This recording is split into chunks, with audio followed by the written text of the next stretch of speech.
मैं जो जेल में से आया हूँ, सबसे पहले तो मैं शुक्रिया अदा करता हूँ हमारे मुल्क के संविधान का, आइन का, कॉन्स्टिट्यूशन का, कि जिसकी वजह से मैं आज इलेक्शन लड़ने आया और यहाँ मुझे कस्टडी पैरोल मिली और आज मैं सब लोग के बीच में हूँ, अपने परिवार के, अपने घर वालों के, ओखला की आवाम के बीच में हूँ।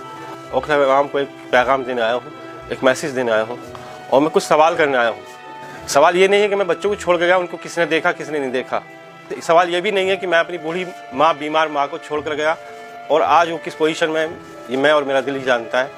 सवाल ये भी नहीं है कि मैं अपने दोस्तों को छोड़ कर गया, मैं रिश्तेदार अहबाब को छोड़ कर गया। बहुत से दोस्त, बहुत से रिश्तेदार अहबाब मेरे बिछड़ गए हैं, इस दुनिया से रुखसत हो गए हैं, मुझे नहीं मालूम। सवाल ये भी नहीं है। सवाल सबसे बड़ा ये है कि आज अगर मैं जेल में हूँ, मुझे 5 साल हो गए हैं। 5 साल किस वजह से हुए कि मैंने NRC की लड़ाई लड़ी, और मैंने नहीं, पूरे जामिया नगर ने, पूरे हिंदुस्तान ने उस लड़ाई को लड़ा।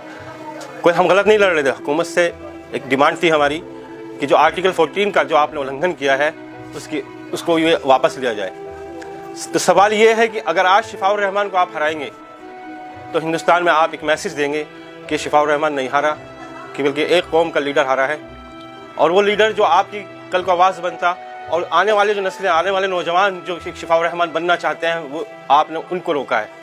अगर आज मेरे हक़ में कोई बेहतर फैसला करेंगे आप, तो कल को एक शिफाउर रहमान नहीं 10 शिफाउर रहमान खड़े होंगे आपकी लड़ाई लड़ने, आपके हक़ की लड़ाई लड़ने के लिए। अगर आज एक शिफाउर रहमान को नज़रअंदाज किया तो कल को 10 शिफाउर रहमान बहुत पीछे हट जाएंगे। हर आदमी चाहता है कि मतलब कौम मिल्लत की हो या हक़ की लड़ाई लड़े, लेकिन वो ये चाहता है कि मेरे बगल का पड़ोसी लड़ ले, मैं खुद न लड़ूं, जाके मेरा पड़ोसी लड़ ले। तो सवाल ये है कि अपनी लड़ाई तो खुद ही लड़नी पड़ेगी, और जब खुद सोचेंगे हमें खुद लड़नी है, तभी हम आगे बढ़ सकते हैं। इससे आगे हम नहीं बढ़ सकते। ये लड़ाई, जो भी लड़ाई है, हमें खुद लड़नी पड़ेगी। हमें अपने हक़ की लड़ाई, अपने वजूद की लड़ाई, अपने सेल्फ रिस्पेक्ट की लड़ाई, अपनी डिग्निटी की लड़ाई हमें खुद लड़नी होगी, कोई दूसरा आके नहीं लड़ेगा। मैं इन्हीं बात के साथ आपसे दरख्वास्त करता हूँ, जो भी आप फैसला ले बहुत सोच समझ कर ले, क्योंकि यहाँ का आज आपका फैसला लिया हुआ फैसला पूरे हिंदुस्तान में नहीं, पूरी दुनिया में ये फैसला फैलेगा। क्योंकि हिंदुस्तान, ओखली की आवाम हिंदुस्तान में नहीं, पूरे दुनिया के अंदर फैली हुई है। कौन सी कंट्री ऐसी, कौन सी जगह ऐसी कि जामिया के नगर के लोग मौजूद नहीं हैं।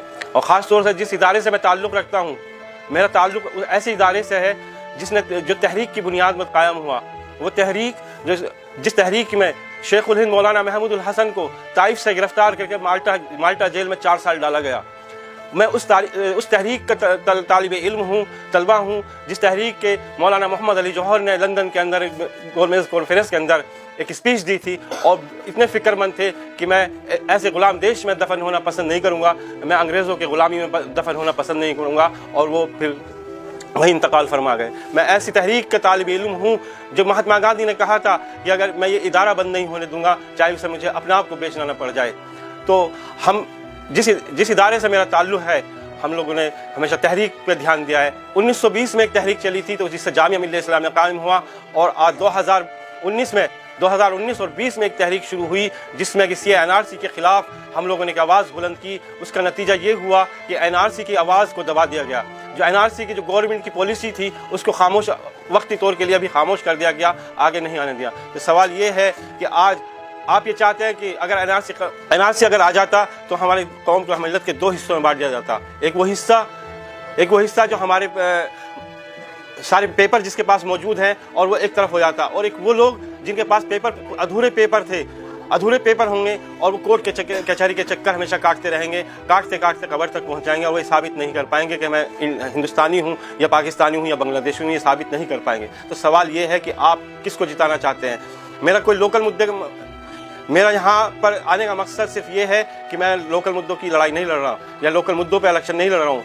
सवाल ये है कि हमारी डिग्निटी, हमारी सेल्फ रिस्पेक्ट कैसे हो, हमें कैसे आगे बढ़ना है, हमें कैसे वजूद में आना है, हमारे बच्चों को रोज़गार कैसे मिलेगा, हमारे बच्चों की तालीम कैसे आगे बढ़ेगी। सवाल ये है। मैंने अपने बच्चों की फ़िक्र नहीं की, मैंने अपने बीमार माँ की फ़िक्र नहीं की, मैंने अपने घर वालों के, अपने रिश्तेदारों की फ़िक्र नहीं की। जो मेरे रिश्तेदार, मेरे दोस्त अहबाब इस दुनिया से रुखसत गए, उनकी मैंने फ़िक्र नहीं की। अगर मुझे हक़ के लिए 50 साल भी जेल में डाला जाएगा तो मैं 50 साल रहने के लिए तैयार हूँ, लेकिन मैं हक़ के लिए, ना हक़ के लिए सर नहीं झुकाऊँगा। शुक्रिया।